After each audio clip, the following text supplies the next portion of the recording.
Welcome to MCN and another in the series of bikes we own. This is Charlotte. She's a product writer on our website, so she works behind the scenes, making our website as good as it can be. And this is your RS660.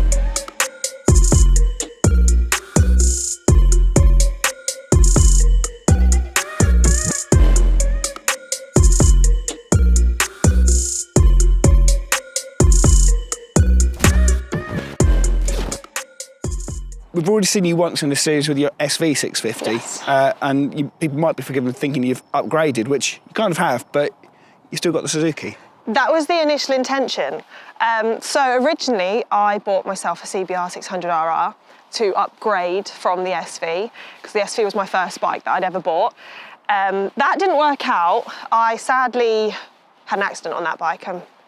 That was no more, that was a full write-off. So I went back to the SV, luckily I hadn't sold it, and then I still had the itch for a newer bike. So I purchased this one. I can't bring myself to sell the SV. So the SV's my workhorse. Fair enough. And this is she's a bit of a garage queen, this one. Sure. Comes out on a sunny day, apart from today when you guys have dragged me out on the freezing cold. So, obviously you had that little dabble with the CBR until that went south. Yeah. How come you didn't get another CBR and you went for the Aprilla instead? The CBR I had was a really good example. It really, really low mileage. It had less than 2,000 miles. It was an 11 plate. I bought that in 2023. It was basically mint condition. I thought I'm never going to get that model that good again. But I like the twin engines more. Yeah. And I prefer to have the power a little bit more accessibly through the range rather than having to sort of get it up the rev band to find that power. So when I saw this, I really liked the fact that it was a parallel twin and it had that sort of twin character that I was familiar with from the SV. Was there anything else on your shopping list apart from the Aprilla, or was it always the Aprilla? I had my eye on the CBR 650R. Yeah. So another Honda. Obviously I loved my Honda, but something about it just didn't pop for me in the same way. I think because looking on social media and things, there were so many of them around. It seemed to be the bike of choice when I was looking. I just wanted something a little bit different. When I saw this, I thought, you don't see many of them. It's just got a little bit of something special about it to look at. And it's got the cruise control, which is a lovely, some may say unnecessary feature, but I absolutely love it. No, well, I actually found with sports bikes, because you've got low clip-ons, it helps kind of relieve a little bit of that stress, so it's arguably more valuable on a big touring bike. So when you're cruising along, you can switch hands and stretch your wrists. Yeah. So where did you find this one and how much did you pay for it, if you don't mind me asking? So I found it on Auto Trader. It came from BMW Motorrad in Southampton.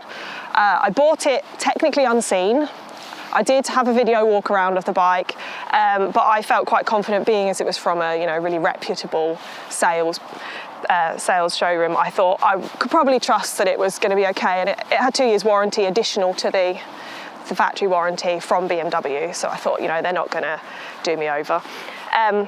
And then I had it delivered and I paid, I believe, 7.5 for it. Yeah, that, and it had just over 4,000 miles on it. Okay, so a good saving on you. And I mean, apart from the dirt and filth, which unfortunately I'm partially responsible for dragging you in, it looks nice and clean and tidy. I guess under the dirt it's... yeah, it's in really, really good nick. I try and keep it very well looked after. Yeah. Because, like I say, it's my sort of special bike, and my SV, unfortunately, gets all the rubbish jobs.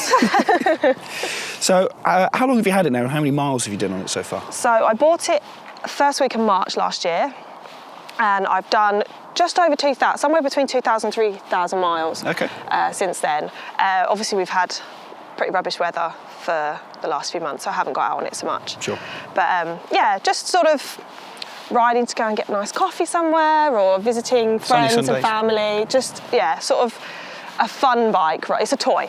It's an expensive toy. Okay. Well, I mean, for a toy, that's still not... and you've got another bike as well, so you've done a reasonable amount of miles on it. What was kind of the furthest you've done sort of in one hit on it? Probably only about 200 miles in a day, so not big miles yet. I do want to do more big mile rides this year when the weather cheers up. So, obviously you bought it sight unseen. Had you ridden one before? I had not. So how have you got on with it, sort of going in at the deep end, having paid your own money for the bike?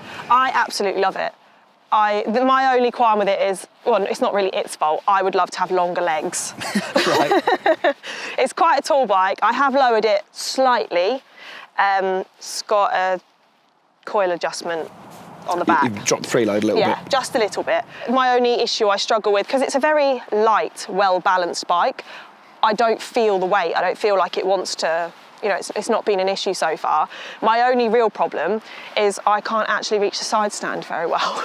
So when I get on it, it usually takes me a couple of goes to get the kickstand up. But other than that, the height of it hasn't bothered me, which I thought it might be an issue, but I've gotten used to it quite quickly. Okay. And what are your favourite bits? I mean, you talk about the sort of twin character, so that's obviously one, but what about the rest of the bike? How's the handling for you, the brakes and the toys? We talked about the cruise control a little bit, but how have you sort of got to grips with all that?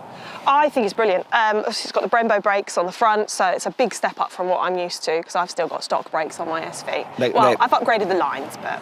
They're quite basic as a whole, aren't they? Yes. So these are obviously a big step up, nice sharp braking. It's got all the electronics that I've never had before. My CBR didn't have ABS, it didn't have. So this is my first bike with electrical toys on it. And it's really nice to have that safety blanket. I don't find them intrusive. They don't jump in unnecessarily, but it's nice to know that's there. I had a little bit of a moment a few weeks back on it. Just hadn't let the tyres warm up enough, gave it a little bit too much gusto, and the back end started to go, and it stepped in for me and saved my backside probably. But yeah, they're there for a reason. I think they're definitely worth having, and it's a really nice thing to have in the back of your mind that you can have a little bit more fun. Obviously, they're not going to get you out of every situation, but they definitely help, and it's nice to know they're there. Sure. Okay. And is there anything that you don't like? Are the bits that have, I mean, obviously the height is a slight issue for you, but is there anything else that you want to improve or change at all? I really like it as it is. My only thing that I may consider changing is the mirrors, purely because considering they're quite chunky to look at, you still can't see anything behind you. I'm not a particularly... Worst of all worlds. Yeah, I'm not a particularly big person. I'm quite a petite person, but even I have to sort of to look in my mirrors. I can't actually see what's going on behind me. And actually, you did say off camera that you've got a tail tidy coming through as well. Yes, I haven't. Well, I've got it. I just haven't got around to fitting it yet. Yeah. It's on the ever-growing list of things to do on my bikes. But yeah, obviously all the modern bikes have these big, long mounted plates, and it will look nicer with the tail tidy on it. And actually, you took part in our middleweight sports bikes test last year with the sort of current Aprilla, and also the CBR 650, which obviously you passed on. Yeah. Now, having ridden one now, do you think you made the right choice? I was feeling a bit concerned when I was asked to go on that, because I had already bought this, and I thought, oh God, I hope I don't regret my decision and think, oh, I should have bought that. But I still liked this one the best. This was out of the bikes we rode, so the 8R was brilliant, loved it, but this is more me. I'm a proper sporty girl at heart. This has that relaxed nature if you want it to, so it's a bit more practical, but if you want to really step it up, it's waiting for you, yeah. Okay. And so it sounds like you're pretty happy with your purchase, but is there kind of anything on the horizon you're thinking, oh yeah, maybe I could get one of those? Are you considering an upgrade yet, or is this a keeper for the next couple of years? This is definitely a keeper for the foreseeable. If money was no object and I had the garage space for more, quite like the idea of a little cruiser. Okay. I'm not getting rid of my sports bikes, as well as my sports bike. It would be lovely to have a cruiser but yeah, we can't all have everything we want, can we? No. Okay. Good. Well, I think that covers everything. Thank you for bringing your pride and joy in the salt and the wet. I really hope it doesn't corrode and you come knocking at my door for a new set of bolts. But if you've enjoyed this video, please subscribe to the channel, and we'll see you again next time.